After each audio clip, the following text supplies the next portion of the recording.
Good morning. Our topic for this whole month of May is spiritual laws and how to use them to bring more joy into our lives, more courage into ourselves, more peace and happiness, and more of all the good things that we'd like to see being expressed in our lives. And today's topic is the law of mental equivalence. Aren't you excited? We get to study the law. Well, our topics come from this beautiful book, Living the Science of Mind, in which our founder, Dr. Ernest Holmes, explains these things. And you know, he loved words. He always used many words when one would do. And here, in his own words, is his lengthy explanation of what the law of mental equivalence is. Oh dear. It's a lot of words. But we're going to simplify it. The law of mental equivalence means that everything that is consciously and subjectively embodied in our thinking tends to radiate an atmosphere, a vibration, a current of thought, inward acceptance which automatically attracts to itself that which is like itself. There's got to be an easier way to say that with fewer words. So I went through and I deleted most of the words. The law of mental equivalence means this: that our mind creates an atmosphere that attracts that which is like it, both in our surface mind and in our deeper mind. There it is. I have an example. A friend of mine, a while ago, no matter how hard she worked, her checking account was always a little short of what she needed. Even after she changed jobs and got a better salary, she still found a way to keep living check to check. Even after she got quite an advancement and promotion and a huge salary increase, she still found a way to come in just a little bit short. You see, because her mental equivalent was like a glass ceiling that she couldn't advance beyond. You see, because the atmosphere of her mind created something that felt like this: it's normal to be a bit short. I have another friend, he called himself a serial monogamist. You know that expression. He just had relationship after relationship after relationship. And it's not that he was disloyal. He was very loyal and very committed in relationship. And he didn't have any trouble finding the relationships. It's just that they were all practically the same person in character, even in look. And you know that they all treated him in the same way? And they all left him for the same reasons. You see, his mental equivalent had something to do with what he had accepted for himself as being normal in relationship. So we could restate this law of mental equivalence. We could say it's something like this. The law of mental equivalence, it's what my mind has accepted as normal for me. And the law is that life shapes itself around what I have accepted as normal. That's the law. Now, here's an important detail to keep in mind. You and I, we've each got one mind, but it's got two modes. There's your surface mode. That's your conscious mind. That's the mind that you used this morning when you woke up and decided to have breakfast or not to have breakfast. It's your choosing mind. That's the mind that you used this morning when you decided whether or not you would get up and drive here to the Center for Spiritual Living at 2075 Occidental Road, Santa Rosa, or stay in bed and listen to it on the radio at KSRO 1350 AM. Your surface mind is characterized by choice. It's your choosing mind at work. That's one mode. Now you have a second mode, your deeper mind. Your deeper mind acts below the surface. You know, when you were deciding what to eat for breakfast and you ate that breakfast, your deeper mind handles the swallowing and the digesting and the translating of all of those nutrients into all the things that you shall ever need to dream and to live. That deeper mind Remember that moment this morning when you got up and you looked in the mirror and you said to yourself, you know, Elizabeth, you look very good today. Because what you were doing, you were putting a message, you're planting a seed in your deeper mind, and your deeper mind takes that thought and it started to wrap your day around it. You see, it works in the background to fulfill your choices that are made on your surface mind. It takes direction from your surface mind. I got to keep that in mind. And our founder says that everything in our surface mind and in our deeper mind together, it creates an energy. He calls it an atmosphere. It's like a mood or a theme. You know, like a theme park has a theme, a character. You and I have a theme, and it's made up from everything in our surface and deeper mind together. Have you ever thought of that? You've got a theme. Well, you know, if you did have a theme, what might it be? Or another way of asking it is, how do I move through this world? What is my mood? Because your mood or theme is connected to what your mind has accepted as normal for you. It's your mental equivalent.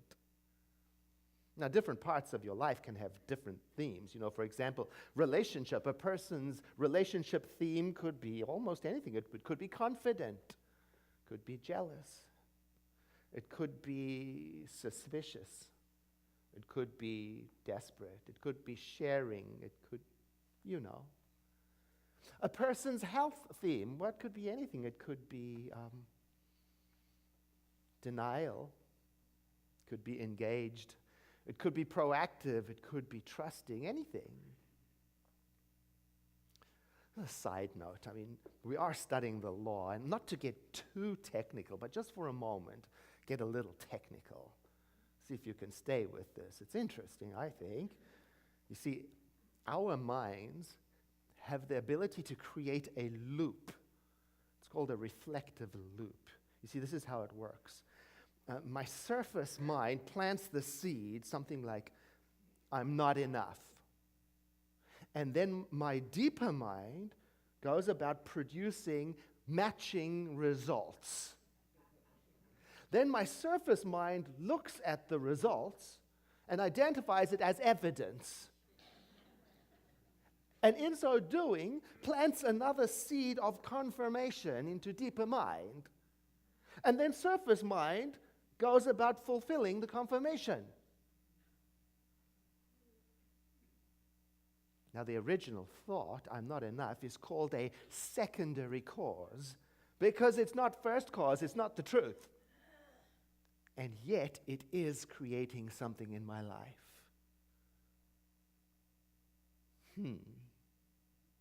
All right, back to the law of mental equivalence. So the reason our mood or theme is important is because the law of mental equivalence says that you and I attract to ourselves whatever is most like the mood or theme. You and I attract to ourselves whatever we have accepted in our surface mind through choice and planted as a seed in our deeper mind. There it is. And the good news is that we can change and expand the atmosphere of our thinking. And here is how.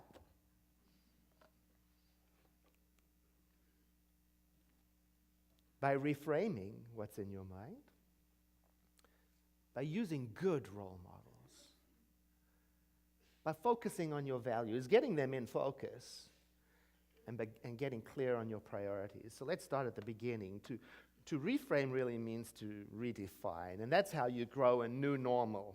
That's how you change your theme, by changing the way you think about things, by practicing seeing things in a new, expanded way, by expanding your definitions. I've been thinking about this because recently I read a blog about how the words we use affect the way we think about things. I really get that. You know, take, for example, the word lazy, which was what this article was about. Sometimes I call myself lazy when I don't want to do something. And the author of the article says when you call somebody lazy, it's really a character assassination. It's a flaw that you're identifying, and it's a conversation stopper. And she said, really, people aren't lazy. They are demotivated. And I read that, and suddenly a reframe opened up my mind. When I read that, my thinking changed. My mood changed. I'm not lazy. I'm demotivated. See, because when I talk to myself and I call myself lazy, I can feel the energy of it. It's stuck and it's down and it's not good. But when I think of myself as being demotivated, well, that changes everything. It opens up possibilities. There, that ceiling is opening up. Now questions and possibilities arise. How can I become re-engaged, re-motivated? What am I interested in? What do I want to do? And why am I spending my time trying to do things I'm not interested in? See, I don't have to accept the mental model of laziness anymore. I can expand that, and I can rethink that and reframe that. And I've learned that here, that whenever there is energy that is stuck or stagnant in my life, I get to look inside for how am I talking to myself about that? Are there repeated patterns? And maybe I can find a new and constructive way to talk about the same things that open up the field of possibility and don't keep me hooked into what happened before. Earlier this morning we heard that beautiful song called Waiting for My Happiness by Janice Stanfield, and it was performed by Christopher Fritchie. And it tells the story of a person who does everything right. Affirmations, therapy, positive thinking, but still she continues to wait for her happiness, and it doesn't come. It's stuck. Her mental equivalent about happiness is that it comes, and it's usually late. You see, there's a reframe that needs to take place around there. Coincidentally, Reverend Tara Steele and I are facilitating an on-site retreat workshop right here at the center, and it's about reframing what does it mean to be happy by shifting focus away from things that are not in my life toward focus on those things, people, and experiences that are in my life. Oh, it's going to be fun. It's on June 15 and 16, Friday evening and Saturday all day, and it includes breakfast and lunch and yoga and prayer and meditation for $50.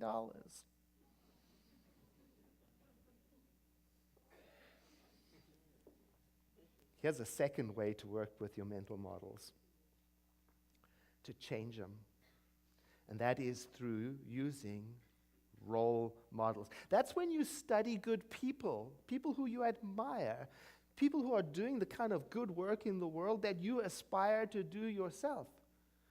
So then you look into their world, and then you practice making choices the way they make choices, or you practice acting like they act in the world, or speaking like they speak, etc., until it is as normal for you to think and act that way as it is for them. Here's an example of how that might work for you, for using a role model. You might ask yourself something like, how would Mother Teresa respond to homelessness in Sonoma County? How would Jesus of Nazareth speak about the rise of the white supremacist movement in our nation?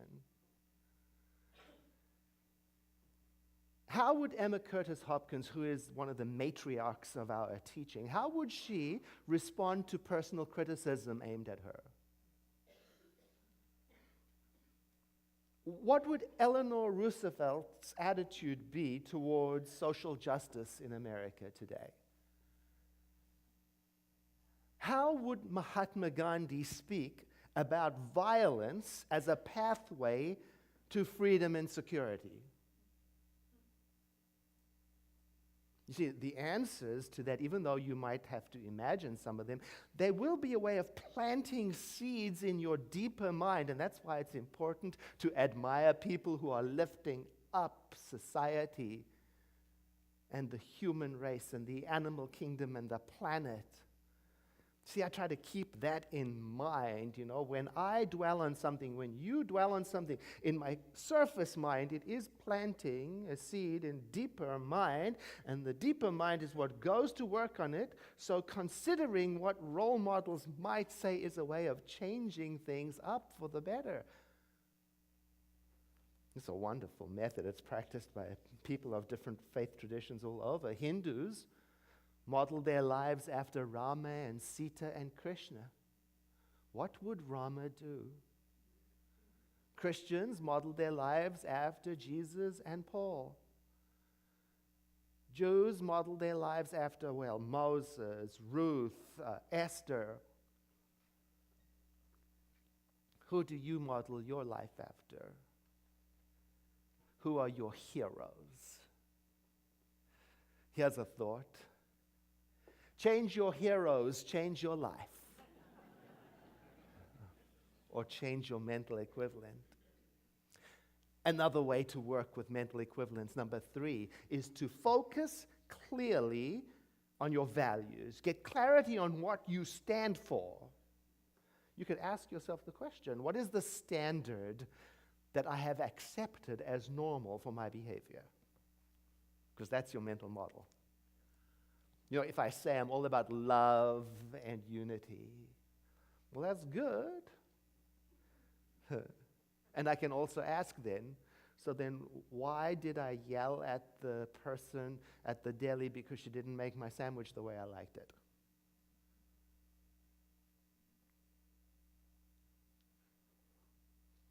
Ralph Waldo Emerson gave us the beautiful words, "Who you are shouts so loudly that I cannot hear what you're saying." See, because there is the standard I say I live by, and then there is the standard I actually live by, and guess which one is your mental model? The way I actually show up and speak. Because it turns out I probably have accepted a value deep in my mind, and it's gone to work, and it's showing up all around me, especially in how I act, and probably producing a few reflective loops. Homework for this week. Ask yourself, what are the 5 most important values that guide me in my life? You've got to start somewhere. I did that exercise, and I can say important to me is kindness, generosity, honesty, creativity, and love. These are important to me. Well, once I've identified them, then I have to add them. I have to sow them into my deeper mind, and I do that by studying them and thinking about them and integrating them until they are as normal to me as breathing. There's an exercise you can do that. First, you identify the values, the 5 values, and they may change over time, but start somewhere, and then you give yourself 30 days. Day 1, you take the first value, whatever it is, love, for example, and you just journal. You write in your journal what love means to me, how it shows up to me. That's all you do. You just write about it. Then day 2, you go to the second value and just journal about that. Then day 3, you go to the third value and journal about it. And day 4, the 4th value. And day 5, the 5th value. And day 6, you start all over again on the first value. And you journal about it. And at the end of 30 days, you will have a relationship with these ideas. And something will happen. You will be opening up your mental equivalent. You will find it more and more difficult to stray away from your values. So far we've talked about reframing how we talk about the stuck areas in our life, using role models to guide us in our choices, and to know what we stand for. And the 4th way of working with mental models is to sort out your priorities. Get clear on your priorities. I attended a workshop, a convention for ministers only a while ago, and the facilitator asked us ministers, What are the top 3 priorities in your life? Please write those down. And so we went about it, and we all generally came up with a very similar list. Most of us put right at the top of our priorities divinity, God, somehow, spirit, number 1 position. And the second, we all identified something in the relationship field, family, relationship, pets, children, spouse, that was second. And then third, we all put our work, our synagogue, our church, our temple, that's what we put there. But it was a trick question.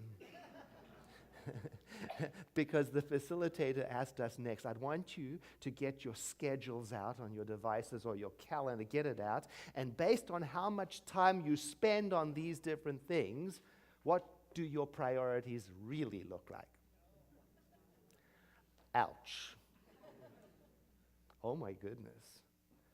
Some of us were shocked that our actual time use told a different story. It looked quite different from our stated priorities.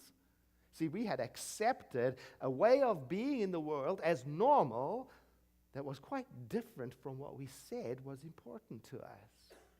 And according to the law of mental equivalence, what is accepted and embodied both in surface mind in our choices and deeper mind, well, it's working on our behalf to wrap our lives around it. Turned out for many of us in the conference that the priority looked like this. Most of our time was spent on our job, top priority. Then followed in second place were all the relationships, sometimes having to be squeezed in. And then in third place, spirituality when convenient. That's embarrassing. But it did make me think of some wisdom from the Jewish Testament. It said every time the children of Israel put anything else before their God, they fell into bondage and strife. Oh, there's something to learn in that. I suspect that whatever I put in first place becomes my God. I see that, I began serving it. And then it becomes my theme. And there it is, my deeper mind receiving the instruction. This is what is most important to you because you spend all your time on it and you dwell on it mentally all the time. I shall now wrap your life around it. So there you have it. Oh, and our founder, Ernest Holmes, he says, not to worry, there is good news. He writes, a person does not change all of their patterns at once. It takes place little by little until gradually the old patterns become transformed into new ones by some inner movement of the mind which we do not see, but the results of which we can experience. So we have it there. We can expand our mental equivalents, whatever they may be today, by reframing and redefining our inner talk when we're experiencing moments of stuckness. We can get some good role models to inspire us to go beyond what is our current ordinary.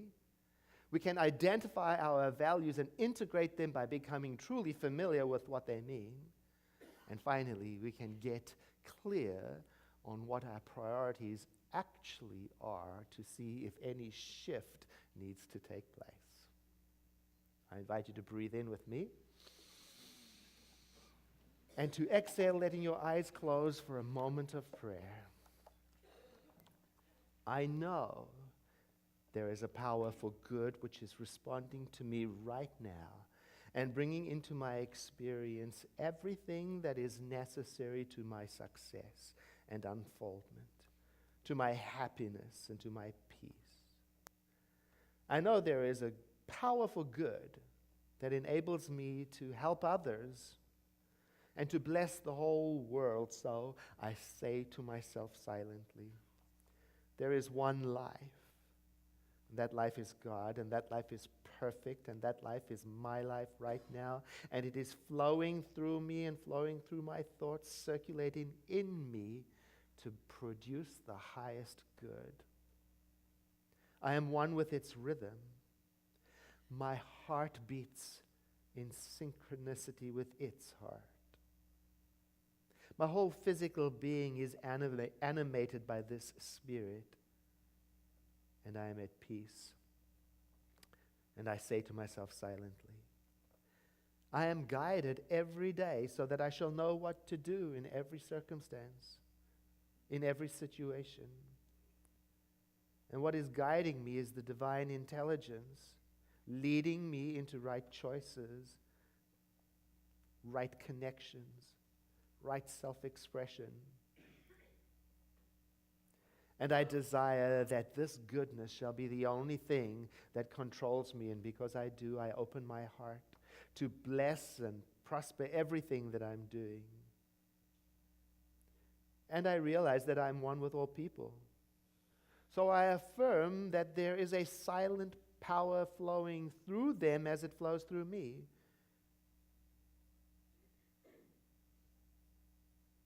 And realizing that the whole world is made up of people just like me, I open up again my heart and bless the whole world. And I plant the seed in my deeper mind that we are all under the government of divine good, guided from that, inspired by it, and led into peace and harmony.